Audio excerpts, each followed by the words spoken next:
নাসির হোসেন এবং তামিমা সুলতানার যিনি আইনজীবী ছিলেন আরো আগে আমাকে প্রকাশ্য আদালতেই হুমকি দেন ওনাদের আরেক আইনজীবী আপোষ করার জন্য বিভিন্ন রকম মেসেজ পাঠাতে থাকেন। আমি একদম ক্লিয়ারলি জানিয়ে দিই যে আমরা আসলে আপোষ করার মধ্যে নাই। এই মামলাটা শুরু থেকে শেষ পর্যন্ত আমিই করেছি। একেবারে শুরুর যে কমপ্লেইন পিটিশনের ড্রাফটিং থেকে শুরু করে শেষ যে আর্গুমেন্ট পর্যন্ত গত ৫ বছর ধরে এবং অন্যান্য যত রিভিশন যা হয়েছে সেগুলোর ক্ষেত্রেও প্রথমত তিনি কিন্তু এরকম কোনো কিছুই প্রত্যাশা করে আসেননি যে তিনি তার ওয়াইফকে নিয়ে যাবেন জোর করে। কখনোই না। যদিও তার ওয়াইফ। কিন্তু তার যা ডিসিশন সেটাই অবশ্যই সেই বিষয়ে কেউ সংসার করতে চাইলে করবে, সংসার করতে না চাইলে করবে না। কখনোই এই প্রত্যাশায় আসেননি। কিন্তু তিনি কয়েকটা বিষয়ে প্রতিবাদ করতে চেয়েছেন। কাউকে না কাউকে প্রতিবাদ করতে হয়। সবাই যদি এভাবে ছেড়ে দেয় তাহলে আসলে সমাজে কোনো ধরনের সামাজিক কোনো ন্যায় বিচার থাকে না। উনি প্রতিবাদ করতে চেয়েছেন যে যাতে কোনো নারী আ এটা শুধুমাত্র পুরুষদের যে বিয়ে করে ফেললাম, শেষ হয়ে গেল এটা কোনো সমাধান না। যে যখন ডিভোর্স না দিয়ে তাকে কাগজ বুঝিয়ে না দিয়ে আরেকটা বিয়ে করছে এবং এই ধরনের অন্যায়গুলো করছে এবং তার কন্যা সন্তানের সাথে এই ধরনের অপরাধগুলো হচ্ছে। উনি সেটার প্রতিবাদ করতে চাচ্ছিলেন যে এরকম তো হয় না।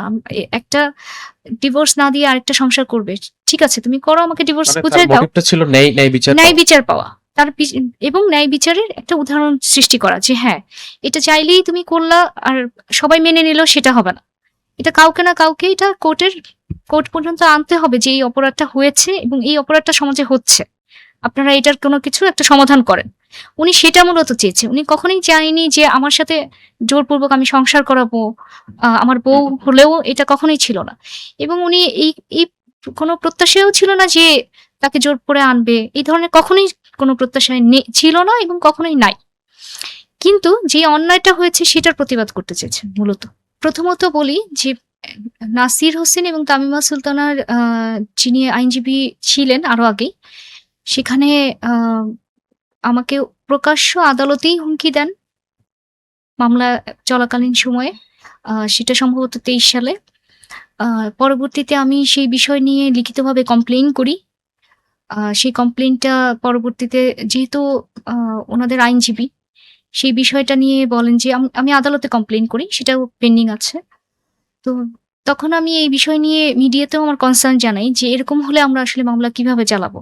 যে একজন বিপক্ষে যদি অনেক বড় কেউ থাকে যাদের অনেক আর্থিক সংগতি আছে বা আছে। এখন তাদের হয়ে যদি আইনজীবীদেরকে হুমকি দেয়, তাহলে মামলা চালানো তো কঠিন। কেননা প্রত্যেকটা মামলার একটা ফিক্সড ডেট থাকে। সেই ডেটে তো আমাকে আসতেই হচ্ছে। কিন্তু আমি ডিটারমাইন্ড থাকি যে আমি এটা শেষ পর্যন্ত দেখব যে আসলে কি হয়। সেকেন্ডলি যেটা হয় ওনাদের আরেক আইনজীবী আপোষ করার জন্য বিভিন্ন রকম মেসেজ পাঠাতে থাকেন। সেখানে আমি একদম ক্লিয়ারলি জানিয়ে দিই যে আমরা আসলে আপোষ করার মধ্যে নাই। আমরা কোনো কিছুই চাচ্ছি না, আমরা আপোষও চাচ্ছি না। আমরা কোর্টের কাছে যা হবে সেটা ন্যায় বিচার চাচ্ছি।